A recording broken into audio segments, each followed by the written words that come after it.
السلام علیکم ورحمۃ اللہ تعالی وبرکاتہ۔ الحمد للہ وکفا وسلام علی حبیبہ المصطفیٰ اما بعد، بحمدہ تعالی وبکرم مصطفیٰ صلی اللہ تعالی علیہ وسلم۔ آج کی اس شب میں قرآن عظیم کے 13 پارے مکمل ہو چکے۔ اللہ کریم بقیہ قرآن عظیم کو صحیح تجوید سے پڑھنے اور آپ سب کو خشوع و خضوع کے ساتھ سماعت کرنے کی توفیق عطا فرمائے۔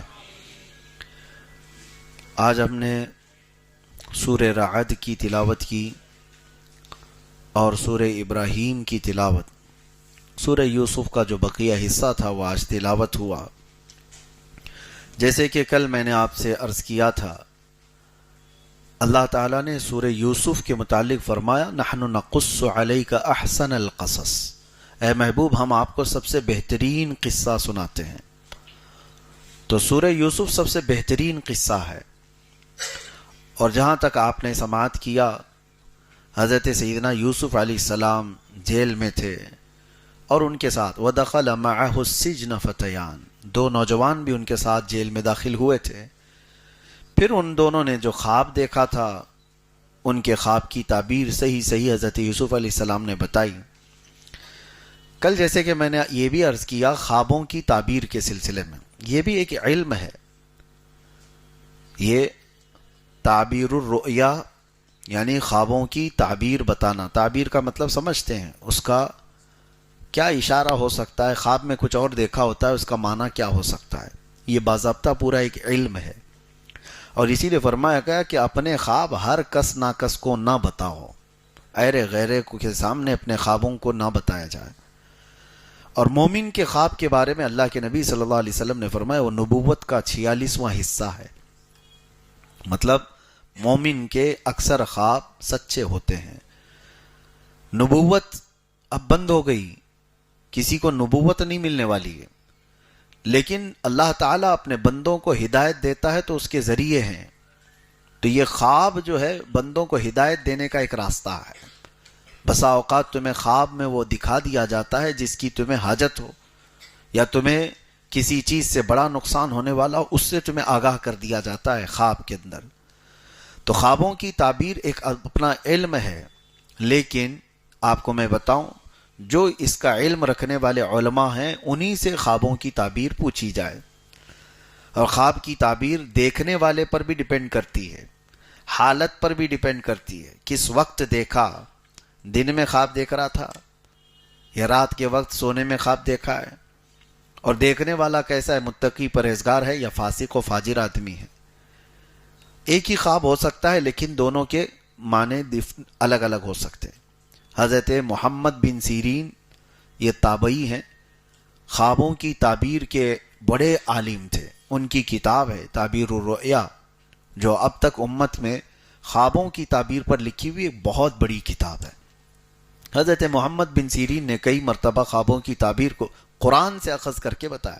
ابھی جیسے ہم نے سورہ یوسف پڑھا ہے، اسی میں ایک آیت کو لے کر کے انہوں نے خواب کی تعبیر کس طرح سے بتائی، میں آپ کو بتاتا ہوں۔ ایک شخص آیا اور اس نے کہا کہ میں نے کل خواب میں دیکھا کہ اذان دے رہا ہوں، اذان دے رہا ہوں یا اذان سن رہا ہوں۔ سنیے، خواب میں اگر اذان دے رہے ہیں یا سن رہے ہیں تو کیا تعبیر ہو سکتی ہے؟ تو آپ نے اس کے بیک گراؤنڈ کو چیک کیا اور معلوم کرایا کہ کیسا شخص ہے یہ۔ بتایا گیا کہ نماز روزے والا ہے، دیندار آدمی۔ تو آپ نے کہا مبارک ہو تجھے، تو عنقریب حج پہ جانے والا ہے۔ خواب میں اذان دیتے ہوئے سننا یا اذان خود دے رہا ہو تو اس کی تعبیر یہ ہے کہ وہ حج پر جائے گا۔ مجلس ختم نہیں ہوئی تھی کہ ایک اور شخص آیا اور اس نے کہا کہ میں نے خواب میں دیکھا ہے کہ اذان دے رہا ہوں یا اذان سن رہا ہوں۔ تو آپ نے اس کے متعلق معلوم کیا، خواب تو سیم تھا، تو معلوم کیا تو پتہ چلا کہ یہ جھوٹا آدمی ہے، فاسق و فاجر ہے، فلاں فلاں چیزوں میں مبتلا رہتا ہے۔ تو آپ نے کہا تو نے خواب میں اذان سنا، عنقریب تو چوری کے جرم میں پکڑا جائے گا۔ کتنی ڈیفرنٹ ہے، بہت زیادہ الگ ہے۔ دیکھا کچھ اور ہے اور اس کی تعبیر، اور دونوں کو انہوں نے قرآن کی آیت سے بتایا۔ پہلے والے کو کہا، اللہ قرآن میں فرماتا ہے وَأَذِّن فِي النَّاسِ بِالْحَجِّ، جہاں حج کا ذکر آیا ہے وہاں اذن کہا ہے اللہ تعالیٰ نے کہ بلاؤ لوگوں کو، اذان دو، یعنی اعلان کرو. اس آیت سے کہا کہ وہ حج پر جانے والا ہے. اور دوسرے کو جو چوری کا آپ نے فرمایا چوری میں پکڑا جائے، اس کو بھی آیت سے بتایا، قالوا اذن مؤذن بینہم، یہ سورہ یوسف میں ہے کہ ایک اعلان کرنے والے نے اعلان کیا کہ یوسف علیہ السلام کے جو اب واقعہ ہے اس میں آپ سماعت کریں گے، ان کی کٹوری چوری ہو گئی اور پھر چور پکڑے بھی گئے.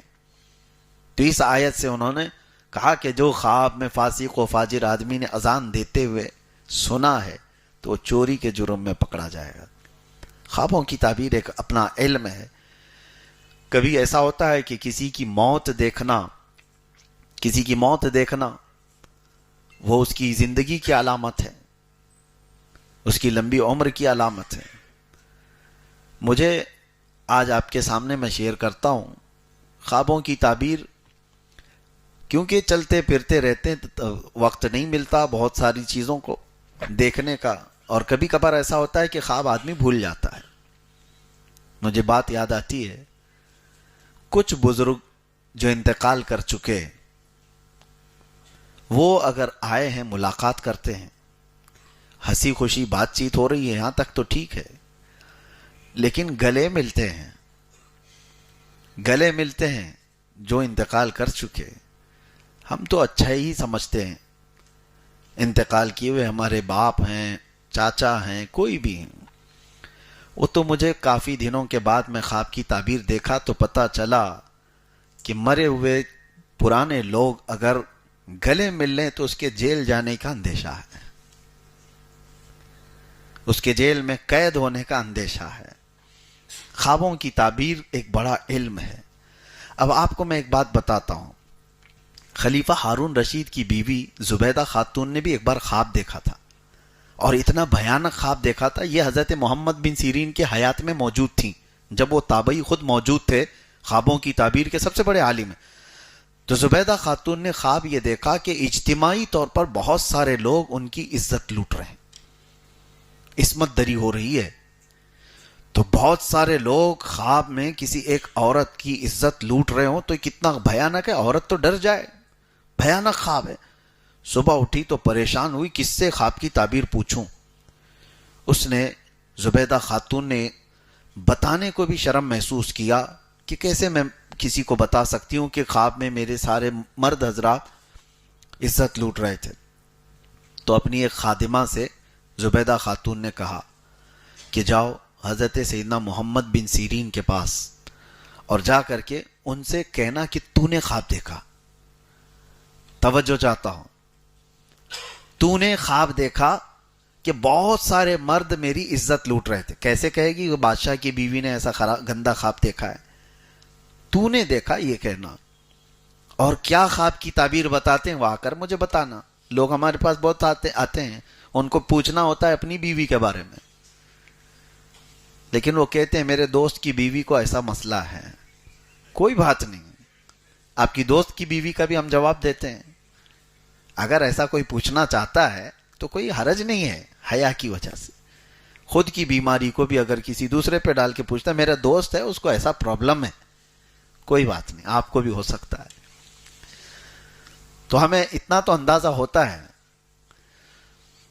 تو یہ زبیدہ خاتون نے بھیجا اپنی خادمہ کو یہ کہہ کر کے تو کہنا کہ تو نے خواب دیکھا ہے. اب ہوتا کیا ہے سنیے، ایسے خوابوں کو آپ ہمارے پاس مت بھیجنا.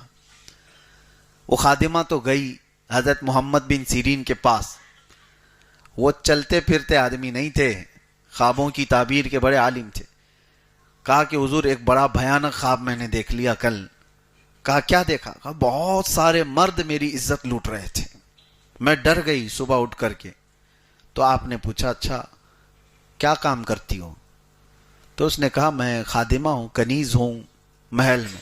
تو آپ ہنسنے لگے. جھوٹ بول رہی ہے، تو یہ خواب دیکھ ہی نہیں سکتی، تو نے یہ خواب دیکھا ہی نہیں، جھوٹ کیوں بول رہی ہے؟ اس نے کہا آپ کو کیسے پتا؟ کہا پتا ہے، تو خدمت کرنے والی باندی ہے، اور یہ اس قسم کا خواب تو نہیں دیکھ سکتی. تو اس نے کہا اچھا چھوڑیے، کوئی بھی بات ہو، کوئی بھی دیکھا ہو. کہا کون دیکھا ہے بتاؤ.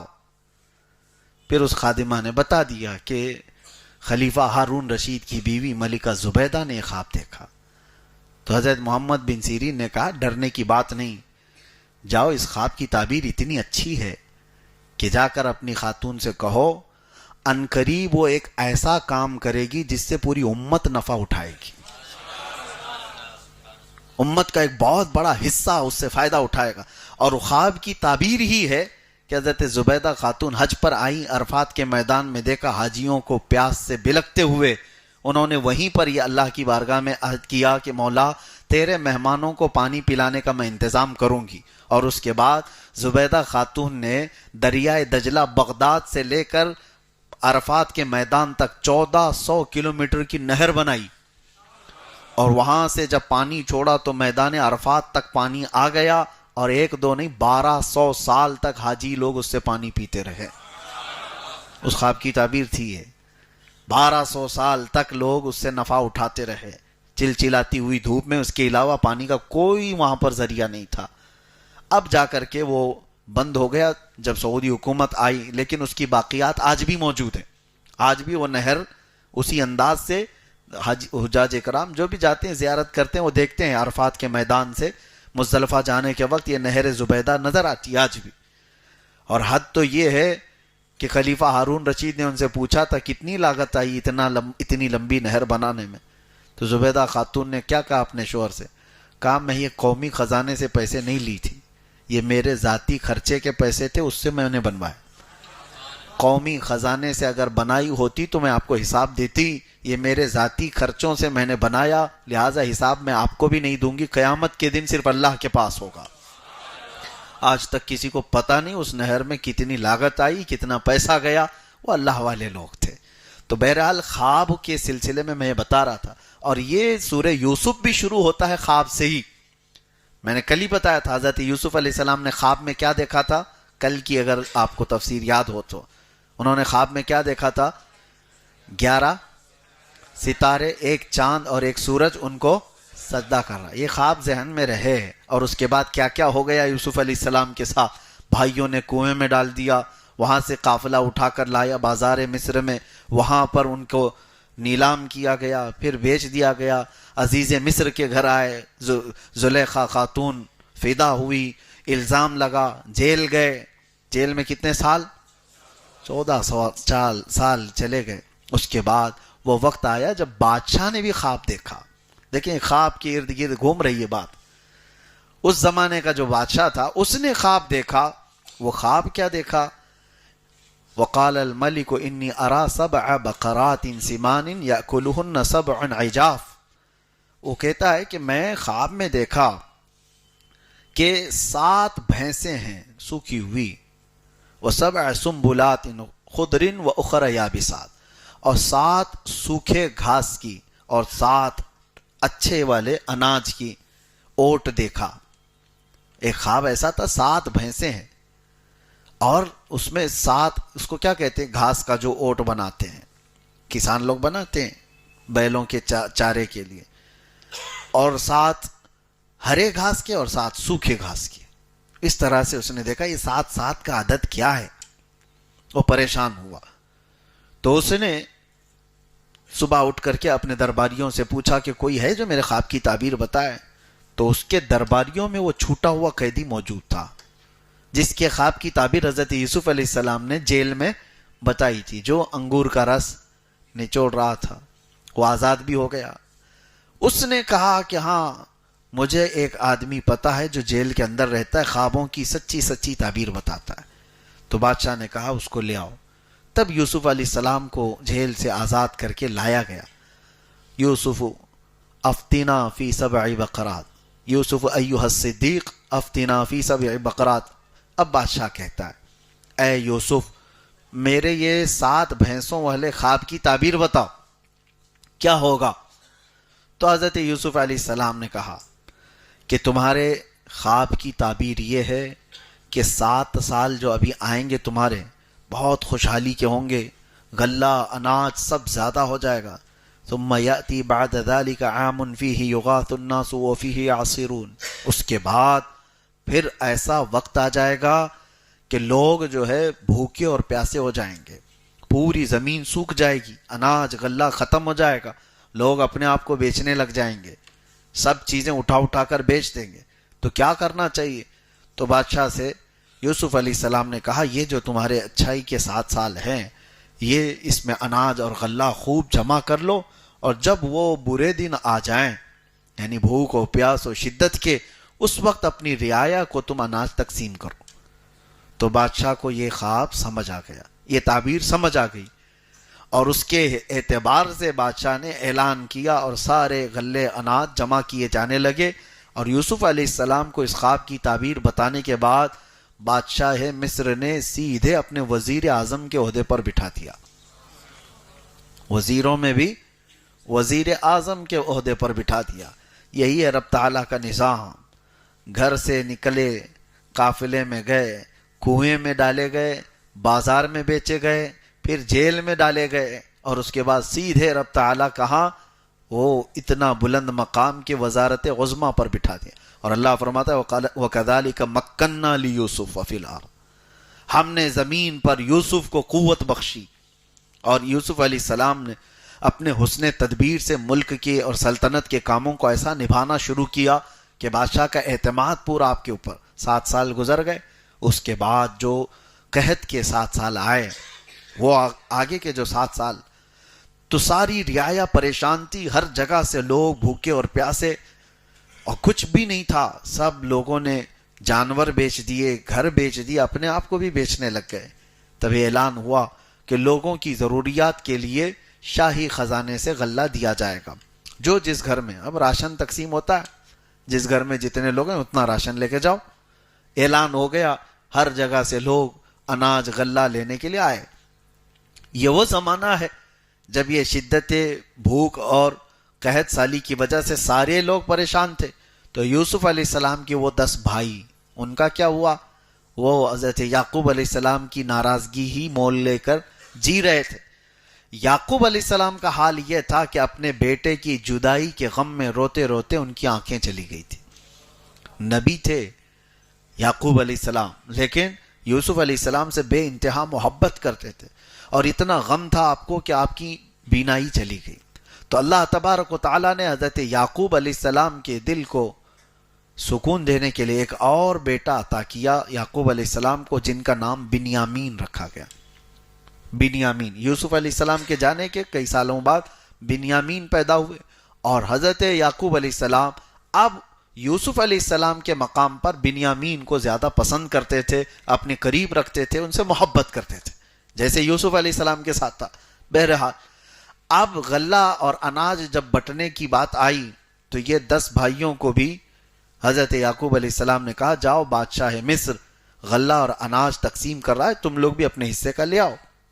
یہ 10 لوگ نکلے اور آئے، ان کو تو خبر ہی نہیں ہے یوسف کہاں ہیں، یہ تو کنویں میں ڈال کر ختم سمجھ رہے تھے، ان کی زندگی کا خاتمہ سمجھ بیٹھے تھے۔ اس کنویں سے، زہریلے کنویں سے بھلا زندہ کون نکلے گا جس میں یہ لوگ ڈال کے آئے تھے، لیکن اللہ جہاں سے چاہے نکالے۔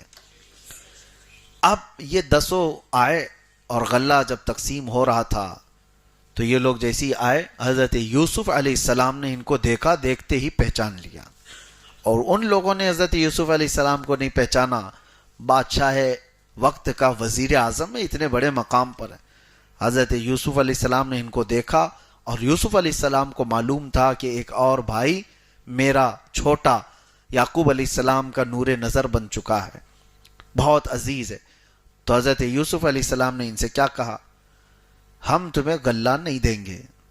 تمہارے گھر میں کتنے لوگ ہیں؟ کہا 10 اور ایک ہمارا بھائی۔ کہا جاؤ اس کو بھی لے آؤ، اس کو لے کر کیا ہو؟ انہوں نے کہا نہیں، اس کو ہمارے ابا نہیں بھیجیں گے۔ کہا کیوں نہیں بھیجیں گے؟ کہا اس سے پہلے ہمارا ایک بھائی ایسے ہی غائب ہو گیا، اس کے ساتھ حادثہ ہوا، فلاں فلاں سب۔ وہ کس کو کہہ رہے ہیں؟ یوسف علیہ السلام کو کہہ رہے ہیں۔ اور کہا کیا وہ اب ہمارے والد کا نور نظر ہے، اس کو ہم نہیں لا سکتے۔ تو حضرت یوسف علیہ السلام نے کہا میں بھی اس وقت تک تمہیں غلہ نہیں دوں گا جب تک اس بھائی کو نہیں لاؤ گے۔ اب کیسے لائیں؟ تو اس کے بعد حضرت یوسف علیہ السلام نے ان کو واپس بھیجا. وہ گئے روتے گڑ گڑاتے اپنے ابا سے کہنے لگے بادشاہ مصر کا جو وزیر اعظم ہے وہ بڑا سخت ہے, وہ کہتا ہے جب تک چھوٹے بھائی کو نہیں بھیجیں گے وہ دے گا نہیں. حضرت یعقوب علیہ السلام جلال میں آ گئے اور کہا اس سے پہلے بھی تم لوگوں نے ایسی ہیلے بہانے کر کے مجھ سے یوسف کو دور لے کے اور کچھ وہاں ان کے ساتھ غلط ہوا. میں نہیں چاہتا کہ میرے اس چھوٹے سے بیٹے کو بھی تم لوگ کچھ کرو. انہوں نے قسمیں کھائی, قدموں پہ گرے اور کہا کہ ہم سے جو خطا ہوئی, اتنے سالوں سے ہم آپ کی ناراضگی مول لیے ہوئے ہیں, ہرگز ایسا نہیں ہوگا, پوری ان کی حفاظت کریں گے, ان کے بغیر تو بادشاہ ہمیں کچھ دینے کو راضی بھی نہیں. حضرت یعقوب علیہ السلام نے ان کو بھیج دیا, چھوٹے بیٹے کو بھی. بنیامین کو لے کر کے 10 بھائی آئے تو حضرت یوسف علیہ السلام نے سب کو دیکھا اور اس کے بعد غلہ جب تقسیم کر رہے تھے سونے کی کھٹوری سے اناج دیا جاتا تھا. یوسف علیہ السلام نے اپنے چھوٹے بھائی کے جھولے میں وہ سونے کی کھٹوری ڈال دی اور اس کے بعد سب کو بھیج دیا. تھوڑی ہی دیر گزری تھی کہ آپ نے اعلان کروایا کہ شاہی خزانے کی کھٹوری چوری ہو گئی, ناکہ بندی کی جائے اور تلاشی لی جائے. کون لوگ ہیں جنہوں نے یہ چرایا ہے؟ سب کی تلاشی لی گئی تو وہ 10 بھائیوں کے بعد جو چھوٹے تھے بنیامین ان کے جھولے میں مل گئی. ان کو پکڑا گیا, کہا گیا کہ ان کو پکڑا جائے گا. یوسف علیہ السلام جیسے ہی ان کو پکڑ کر کے لائے اب تو وہ رونا دھونا شروع کر دیے. ہمارے ایک بھائی کے ساتھ ایسا ہوا ہے پہلے, اب ہمارے باپ ہمارا اعتبار ہی نہیں کریں گے. اگر ان کے ساتھ بھی ایسا ہوا تو آپ رحم کرو. قالوا یا ایھا العزیز ان لہ ابا شیخا کبیرا فخذ احدنا مکانہ انا نراک من المحسنین. وہ کہتے ہیں ہم میں سے کسی ایک کو پکڑ کے رکھ لو, اس کو چھوڑ دو. یہ 10 ہے نا, ہم ان میں سے کسی ایک کو رکھ لو, آپ اس کو چھوڑ دو, آپ بہت اچھے لگتے ہو. انہوں نے کہا وہی کل والی بات میں نے جو کہا, جیل والوں کو جس کی ضرورت ہے اس کو ہی پکڑا جاتا ہے. حضرت یوسف علیہ السلام نے کہا قال معاذ اللہ ان ناخذ الا من وجدنا متاعنا عنده. ہرگز نہیں, اللہ معاذ اللہ, میں کسی ایسے کو کیوں پکڑوں جس کے پاس یہ کھٹوری نہیں ملی, جس کے پاس ملی اسی کو پکڑوں گا. اب وہ پریشان ہو گئے, کیا کریں گے, ہمارے باپ غم سے ختم ہو جائیں گے, انتقال ہو جائے گا. تو یہ باتیں چل رہی تھی. حضرت یوسف علیہ السلام نے پھر ان سے کہا کہ جاؤ تمہارے والد کو بھی لے آؤ. کہا وہ کیسے آئیں گے؟ تو حضرت یوسف علیہ السلام نے اپنا جبہ اتار کے دیا, کہا یہ لے جاؤ اور اپنے باپ کے چہرے پر ڈال دینا. قرآن پاک میں ہے اذهبوا بقمیصی ھذا فالقوہ علی وجہ ابی. جاؤ ہمارے باپ کے چہرے پر یہ ڈال دو جبہ. اور پھر حضرت یوسف علیہ السلام نے یہ بھی کہا ڈال دو گے تو ہوگا کیا, ان کی بینائی واپس آ جائے گی. اب سنیے, یہ جبہ لے کر چلتے ہیں. وَلَمَّا فَصَلَتِ الْعِيرُ قَالَ أَبُوهُمْ إِنِّي لَأَجِدُ رِيحَ يُوسُف. حضرت یعقوب علیہ السلام کہتے ہیں جیسے یہ بھائی ان کے جبہ لے کر چل رہے تھے وہ گھر میں پریشان تھے, گھر والوں سے کہہ رہے ہیں مجھے یوسف کی خوشبو آ رہی ہے. جیسے جیسے وہ لوگ قریب آتے گئے حضرت یعقوب کہتے ہیں انی لأجد ریح یوسف. گھر والوں نے کہا آپ تو پرانی محبت میں ابھی بھی ہیں, آپ کو ہر جگہ یوسف یوسف یوسف نظر آتا ہے. قالوا تاللہ انک لفی ضلالک القدیم. لوگوں ان کے گھر والوں نے کہا, لیکن حضرت یعقوب علیہ السلام کا یہ گمان نہیں تھا, وہ یقین تھا.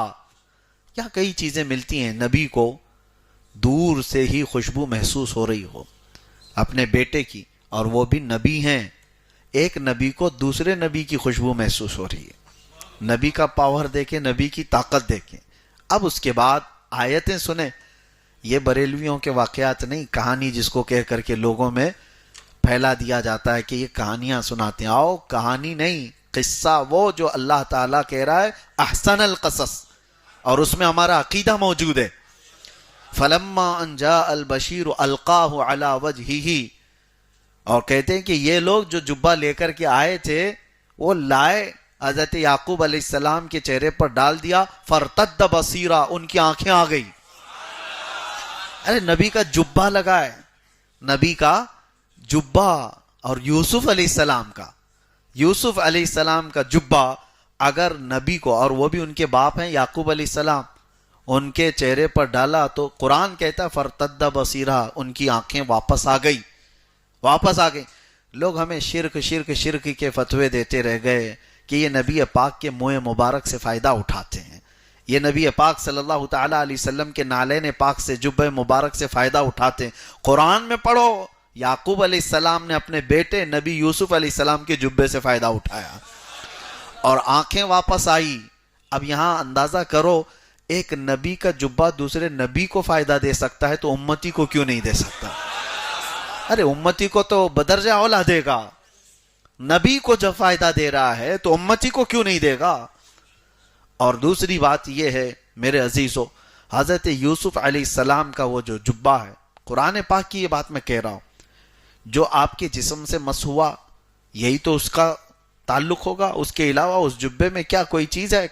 کوئی کرنٹ تھا، کچھ اور تھا؟ جسم پاک سے آپ کے مس تھا، یہی تو نسبتوں کے قائل سنی ہیں. جسم سے جو لگ جائے وہ چیز متبرک ہو جاتی ہے، وہ اعلیٰ ہو جاتی ہے. اور یہ ہمارا نہیں، ام سلمہ رضی اللہ تعالی عنہا ام المومنین حضور کی زوجہ ہے، حضور کی زوجہ، ان کے پاس حضور صلی اللہ علیہ وسلم کے 3 منہ مبارکات تھے اور وہ اپنے پاس سنبھال کر رکھتی. مدینے میں جب کبھی کوئی بہت بیمار ہوتا حضرت ام سلمہ وہ دھو کر کے اس کا پانی دیتی، اس کو شفا مل جاتی. یہ برسوں تک معمول رہا اور یہ ازواج مطہرات کا معمول تھا. لوگ آج اور جن کو تبرک سے کچھ لینا دینا ہے ہی نہیں، مر گیا مردود، نہ فاتحہ نہ درود، انہیں کیا ان کے دلیلوں سے فائدہ ہو؟ ہاں نبی آخر الزمان صلی اللہ تعالی علیہ وسلم کی چیزوں سے.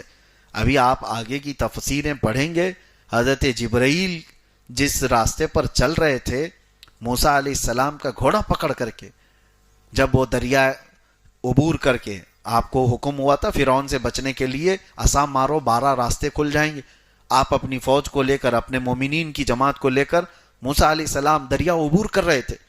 اس وقت سامری نام کا ایک شخص جو امت موسوی میں تھا، اس نے دیکھ لیا تھا جبرائیل کو گھوڑا پکڑ کر کے آگے جا رہے ہیں. ایک ملک ہے، یعنی فرشتہ ہے. ان کے پیروں کے نیچے کی مٹی اٹھایا تھا، ان کے پیروں کے نیچے کی مٹی اٹھایا. اور جب موسیٰ علیہ السلام کوہ طور پر گئے تھے تو اس نے کیا کیا؟ پورے لوگوں کے سونے چاندی جمع کیے، پگھلا کر کے ایک بچڑا بنایا. ہاں وہاں پر بھی اس نے گاؤں ماتا بنایا اور اس کے بعد اس میں وہ مٹی ڈال دیا. کون سی؟ جو جبرائیل امین علیہ السلام کے قدموں کے نیچے سے اس نے اٹھایا تھا. ہاں قرآن پاک میں قال بصرت بما لم يبصروا به فقبضت قبضة من اثر الرسول فنبذتها وكذلك سولت لي نفسي. وہ کہتا ہے میں نے وہ سونے کے بنے ہوئے بچڑے کے منہ میں وہ مٹی ڈال دیا تو بچڑا بولنے کے قابل بن گیا. بیٹری والا بچڑا نہیں تھا، ہاں سیل لگا کر کے بولا جا رہا ہو. اس زمانے میں موسیٰ علیہ السلام کے زمانے میں اس نے بولنے کے قابل بنایا اور لوگ جو ہے اس کو خدا سمجھ بیٹھے. کتنے تو شرک کر گئے، سجدے میں گر گئے، اس بچڑے کی محبت ان کے دلوں میں بیٹھ گئی اور شرک ایسا کیے کہ اللہ کا عذاب آیا ان پر. موسیٰ علیہ السلام جب واپس آئے تو دیکھ کر جلال میں آئے. اب یہاں میں بتانا چاہتا ہوں جبرائیل امین کے قدم کے نیچے کی مٹی اٹھا کر کے بے جان بچڑے کے منہ میں ڈال دیا جائے وہ بولنے کے قابل ہوتا ہے، تو جہاں رحمت عالم صلی اللہ علیہ وسلم جس مدینے پہ چلے ہوں، کیا وہ مدینے کی مٹی کھا کے شفا نہیں ہوگی؟ تراب المدینۃ فیہ شفاء، مدینے کی مٹی میں شفا ہے. غبار المدینۃ فیہ شفاء، وہاں کی دھول میں بھی شفا ہے. صحابہ جب مدینہ طیبہ سے چلتے تھے تو اپنے چہروں پر لگی ہوئی دھول کو صاف نہیں کرتے، اکثر اس لیے کہ وہ جلد کے لیے شفا ہے. حضور پاک صلی اللہ علیہ وسلم کے قدم جہاں پر پڑے ہیں وہ شفا ہے. ہاں جو چیز مس ہوئی، یہ قرآن کے عقیدے کی بات میں بتا رہا ہوں. حضرت یوسف علیہ السلام کے والد آئے اور اب بینا تھے اور یہ 10 بیٹے اور چھوٹے بیٹے 11 لوگ مل کر کے آئے. یوسف علیہ السلام کو جیسے ہی انہوں نے دیکھا، عزیز مصر بادشاہ بھی تھا اس وقت، اور حضرت یوسف علیہ السلام نے پھر اپنا قصہ بتایا کہ یہ میرے بھائی ہیں، یہ میرے باپ ہیں، یہ میرے چھوٹے بھائی، انہوں نے یہ کیا تھا فلاں فلاں، اور اللہ تعالیٰ نے مجھے وہاں سے نجات دیا. بازار میں پہنچایا، پھر پرانے بادشاہ کے گھر، وہاں سے جیل، جیل سے تمہارے دربار میں۔ یہ اللہ تبارک و تعالیٰ کی حکمتیں ہیں، جسے جہاں سے چاہتا ہے اٹھا کر بلند کرتا ہے۔ اور پھر اپنے بھائیوں سے کہا لا تثریب علیکم اليوم یغفر اللہ لکم، آج تمہاری کوئی پکڑ نہیں، اللہ تمہاری بخشش کرے۔ بھائیوں کو انہوں نے معاف کر دیا، آج میں تمہاری کوئی پکڑ نہیں کرتا، اللہ معاف کرے، میں تمہارے لیے استغفار کرتا ہوں۔ جیسی یوسف علیہ السلام نے یہ کہا، وہ سارے لوگ یوسف علیہ السلام کی تعظیم میں سجدے میں گر گئے، سجدے میں گر گئے۔ فلما دخلوا على یوسف آوا الیہ ابویہ وقال ادخلوا مصر ان شاء اللہ آمنین۔ یہاں سے اللہ تعالیٰ فرماتا ہے ورفع ابویہ علی العرش وخروا له سجدا وقال یا ابت ھذا تأویل رؤیاہ۔ اس میں کتنے لوگ سجدے میں گر گئے؟ 11 بیٹے، یعقوب علیہ السلام اور عزیز مصر۔ حضرت یوسف علیہ السلام کہتے ہیں بچپن میں نے جو خواب دیکھا تھا، اے میرے والد یہ اس کی تعبیر ہے، یہ 11 ستارے ہیں، ایک چاند ہے اور میرا باپ سورج ہے۔ عزیز مصر بادشاہ، اس کی مثال چاند ہے، اور یعقوب علیہ السلام وہ سورج کی مثل ہیں، اور سارے تعظیم میں جھک گئے، کس کے؟ یوسف علیہ السلام۔ تعظیم کا سجدہ جائز تھا۔ اس واقعے کو لے کر کے کوئی پیر صاحب پھر سجدہ نہ کرائیں۔ ہاں، وہ تعظیم یعنی مذہب موسوی میں اور اس سے قبل کی مذاہب کی بات میں کر رہا ہوں، بہت ساری چیزیں شریعت میں تبدیلی آ گئی۔ یوسف علیہ السلام کی شریعت میں جائز تھا، اگر آپ ان کی شریعت میں ہو تو یہاں زندہ بھی نہیں رہنا چاہیے۔ یہ امت محمدیہ ہے، شریعت چلے گی تو میرے مصطفیٰ کی ہوگی۔ بہرحال حضرت یوسف علیہ السلام کا واقعہ یہاں پر تمام ہوا، اور اللہ تبارک و تعالیٰ نے ان بھائیوں کو جو معاف فرمایا، اس میں ایک بہت نفیس عمدہ نکتہ مفسر شہیر حکیم الامت بیان فرماتے احمد یار خان رحمۃ اللہ علیہ۔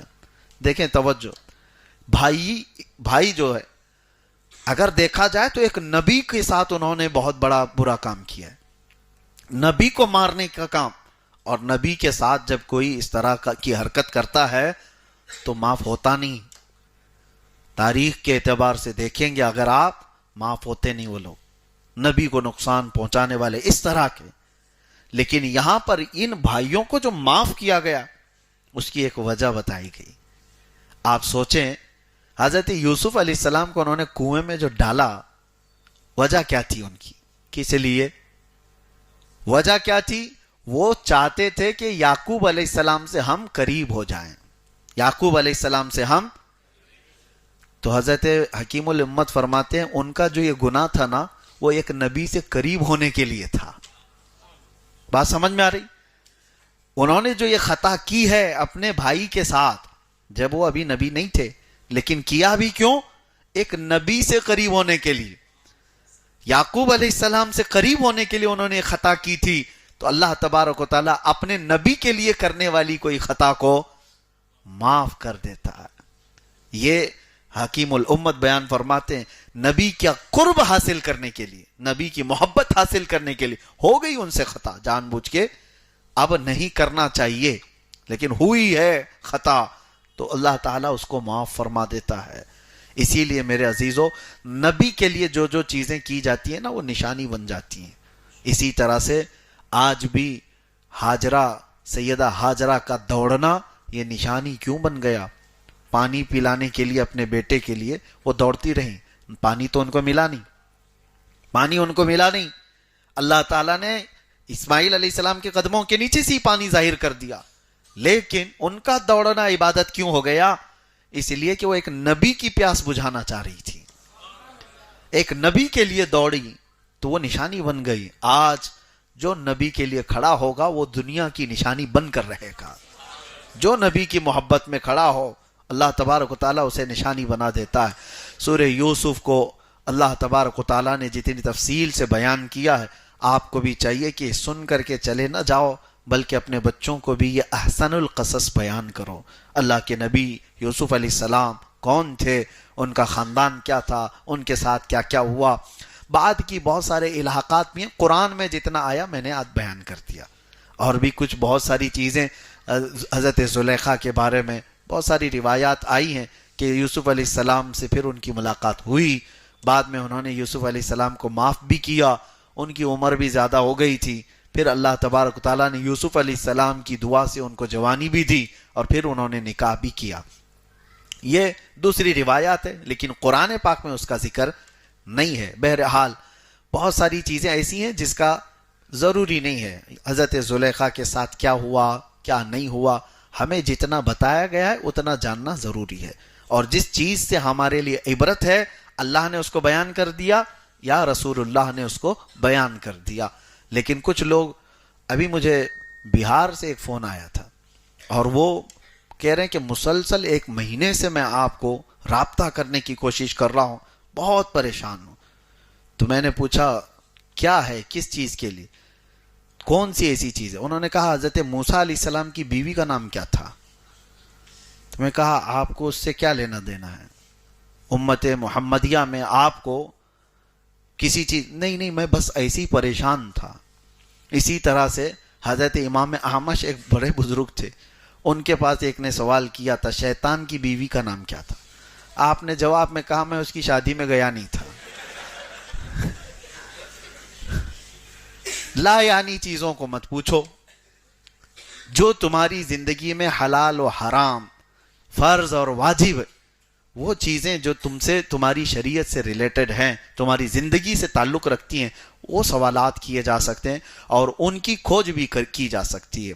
باقی دو تاریخ کا حصہ ہے، پچھلے تاریخ کا حصہ، جتنا اللہ نے اور اس کے رسول نے ہمیں بتایا بس اتنا ہی کافی ہے، اور باقی ان کی زندگیاں جتنی طویل گزری ہیں۔ اب 1,24,000 کم و بیش نبی، ان پر ایمان ہے یا نہیں؟ سب کا ذکر نہیں آیا ہے قرآن پاک میں اور حدیث پاک میں، سب کا ذکر نہیں آیا ہے، اور آپ کو حکم بھی نہیں دیا گیا کہ ڈھونڈ کے نکالو ابھی، اور آپ کر بھی نہیں سکتے۔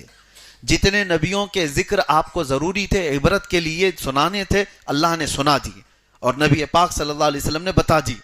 تو جتنا ہمارے پاس تاریخ کا حصہ ہے اتنا ہی ہمیں معلوم کرنا چاہیے، اس کے علاوہ کی ضرورت نہیں۔ ہاں، آپ کو زندگی گزارنے کے معاملات پر ضرور توجہ دینی چاہیے، حلال کیا ہے، حرام کیا ہے، میرے لیے یہ کھانا صحیح ہے یا نہیں، یہ کام کرنا صحیح ہے یا نہیں، ان تمام چیزوں کی تحقیقات کرو۔ اللہ تبارک و تعالیٰ کہنے سننے سے زیادہ عمل کی توفیق عطا فرمائے۔ ایک آیت کریمہ اور ہم نے تلاوت کی ہے، اللہ فرماتا ہے الذین آمنوا وتطمئن قلوبهم بذکر اللہ الا بذکر اللہ تطمئن القلوب۔ اللہ فرماتا ہے بے شک وہ لوگ جو ایمان لائے ان کے دلوں کا سکون اللہ کے ذکر سے ہے۔ آگاہ ہو جاؤ، آگاہ ہو جاؤ، الا بذکر اللہ، اللہ فرماتا ہے خبردار، اللہ کے ذکر سے دلوں کو سکون ملتا ہے۔ اپنے دل کو سکون دینا چاہتے ہو، قرار واقعی دینا چاہتے ہو، اللہ کے ذکر میں اپنے آپ کو مصروف رکھو۔ برسوں ہو جاتے ہیں، مہینوں ہو جاتے ہیں، لوگ اللہ کا ذکر نہیں کرتے۔ ذکر کی کئی قسمیں ہیں، ذکر باللسان یعنی زبان سے، ذکر بالجوارح اعضاء سے بھی اللہ کا ذکر کرتا ہے آدمی، اور عبادت کے ذریعے سے بھی اللہ کا ذکر کرتا ہے، قلب سے بھی اپنے اللہ کا ذکر کرتا ہے۔ ذکر کے کئی طریقے ہیں، اور اللہ نے قرآن میں کیا فرمایا؟ فَاذْكُرُونِي اذکرکم، تم میرا ذکر کرو میں تمہیں یاد کروں گا۔ اللہ تبارک و تعالیٰ کا یہ وعدہ ہے، اور وہاں یاد کرے گا جہاں دنیا تمہیں یاد نہ کرے۔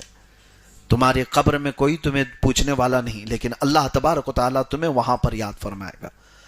تو یہ ذکر کے بغیر مردہ ہے آدمی، اور ایسی ہی سمجھ لو ہماری روح بیمار ہوتی چلی جاتی ہے۔ دل کے متعلق فرمایا میرے آقا صلی اللہ علیہ وسلم نے، جب پیدا ہوتا ہے بندہ تو ایسا اس کا دل صاف شفاف آئینے کی طرح ہوتا ہے، پیدا ہوتا ہے، اور جب وہ بڑا ہو کر شعور آتے ہیں اور گناہ کرتا ہے تو اس کے دل پر ایک دھبا لگایا جاتا ہے، اور اس کے بعد وہ دھبا اس کو دوسرے گناہ پر ابھارتا ہے۔ ایک بار کر لیا نا تو کیا فرق پڑتا ہے، کچھ ہوا تو نہیں، دوسرا گناہ کرتا ہے، پھر تیسرا گناہ کرتا ہے، پھر چوتھا گناہ کرتا ہے۔ یہ گناہ اس کو اور آگے پش کرتے جاتے ہیں کہ پہلا والا گناہ اس کو تقویت دیتا ہے، سپورٹ کرتا ہے، کچھ ہوتا نہیں ہے، ایک بار جھوٹ بولنے سے کچھ ہوا تو نہیں، بچہ شروعات یہاں سے کرتا ہے، چوری کر کے بھی دیکھ لیا کوئی پکڑا نہیں، اور دوسری کر لو، دوسرے کے بعد تیسری، تیسری کے بعد بڑی، یہ چلتا رہے گا۔ اور میرے آقا صلی اللہ علیہ وسلم فرماتے ہیں ایک وقت ایسا آ جاتا ہے اس کے دل پر کالے نقطے بیٹھتے بیٹھتے پورا دل کالا ہو جاتا ہے، اور دل جب کالا ہو جاتا ہے تو پھر اس کو نہ عبادتوں میں دل لگتا ہے، نہ قرآن پڑھ سکتا ہے، نہ زیادہ دیر تک مسجد میں بیٹھ پاتا ہے، نہ غربا و مساکین کو خیرات کر پاتا ہے، نہ اس کو آیات عذاب ہلا پاتے ہیں، نہ آیات قبر۔ وہ جنازے دیکھتا رہتا ہے، قبرستانوں میں ٹھٹے مار کر ہنستا رہتا ہے، یہ اس کی علامتیں ہیں جس کا دل کالا ہو چکا ہے۔ اسے نہ مردے کچھ الجھات پاتے ہیں، نہ قبروں کی زندگیاں اسے واض و نصیحت کرتی ہیں۔ دل جب سیاہ ہو جائے تو یہ بہت سخت ہے، اور اس کے بعد کہا گیا نہایت جب دل سخت ہو جاتا ہے تو اس بندے کے متعلق کوئی بھروسہ نہیں کہ وہ کہاں تک گناہ کر سکتا ہے۔ وہ ماں سے زنا بھی کر سکتا ہے، باپ اپنی بیٹی سے زنا بھی کر سکتا ہے۔ یہ تمام چیزیں علامات بتائی گئی۔ دل کو اتنا سیاہ ہونے نہ دو۔ کب ہوتا ہے یہ گناہ کرتے کرتے، جب اس کا علاج ہی نہیں کرتا کوئی بندہ۔ اب اس کا علاج کیا ہے؟ قرآن کہتا ہے دل کو پاک کرنا ہو تو اللہ کا ذکر کرو۔ جب تم ذکر الہی کرو گے یہ میل چھٹتا جاتا ہے، دل کے اوپر سے نکلتا جاتا ہے۔ اور یہی تو بات ہے کہ اولیاء کاملین ان کا دل پاک ہوتا تھا، تمہارے جاتے ہی وہ تمہارے حالات کو دیکھ لیتے تھے۔ کیوں؟ ان کا دل آئینہ ہے، تم جو سوچ کر کے آئے ان کے آئینے میں چھپ جاتی تھی باتیں، ساری چیزیں۔ سامنے والا کیا سوچ کر کے آ رہا ہے، اس کے دل میں کیا چل رہا ہے، یہ اس ولی پاک کے دل پر چھپ جاتی۔ کیوں؟ پاک ہے دل۔ اور جب پاک دل جس طرف بھی گھومتا ہے وہ لوگوں کو چمکا کے جاتا ہے۔ مولانا روم رحمۃ اللہ علیہ فرماتے شیشے کا ایک ٹکڑا دن کے وقت لے لو اور اس کو دیواروں پہ جس طرف بھی سورج کو دکھا کر کے اجالا کرو گے تو دیواروں پر بھی یہ شیشے کی روشنی جائے گی کہ نہیں جائے گی؟ حالانکہ وہ لائٹ نہیں ہے، اس میں بیٹری نہیں ہے، لیکن دھوپ کی وجہ سے تمہارے ہاتھ کا شیشہ چمکتا ہے۔ جدھر بھی تم کرو گے، دیوار پہ، کسی کے منہ پہ، کہیں پر بھی، بچپن میں ہم کھیلتے تھے تو یہ شیشے کی روشنی ریفلیکٹ ہوتی ہے اور دوسری جگہ جا کر کے پڑتی ہے۔ مولانا روم رحمۃ اللہ علیہ فرماتے ہیں بندے دیکھ، یہ شیشے کی اصلی روشنی نہیں، یہ سورج کی روشنی ہے، اس لیے اس سے آ کر کے تیرے دیوار کو، تیرے چہرے کو چمکا رہی ہے کہ شیشہ صاف ہے۔ وہی تو کوئلہ لے کر کھڑا ہو جا اور سورج کی روشنی اس پر جتنی بھی پڑے تو جدھر بھی گھما کوئی روشنی نہیں ہوگی۔ شیشے کے ذریعے سے سب جگہ تو روشن کرتا ہے۔ یہی اولیاء کرام کی مثال ہے کہ ان کا دل پاک ہوتا ہے تو آفتاب رسالت سے سیدھے روشنی پڑتی ہے۔ میرے آقا صلی اللہ تعالی علیہ وسلم کے نور کی سیدھے روشنی ان کے دل پر پڑتی ہے، اور پھر وہ جس طرف بھی رخ کرتے ہیں ہزاروں کو چمکا کر کے چلے جاتے ہیں۔ اولیاء کاملین کا دل پاک ہوتا ہے تو ان کی روشنیاں دوسروں پر پڑتی ہیں، لیکن اگر سامنے والا کے بھی دل پاک ہو جائے تو پھر یہ روشنی آگے نور نالا نور ہوتی چلی جائے۔ اللہ تبارک و تعالی ہمارے قلوب کو منور و مجلہ رکھے، ہمارے دلوں کو پاکیزہ اور طہارت عطا فرمائے۔ میرے آقا صلی اللہ تعالی علیہ وسلم کا نور اور ان کی روشنیاں ہمارے دل کا سرور بنائے۔ وآخر دعوانا ان الحمدللہ رب العالمین۔ السلام علیکم۔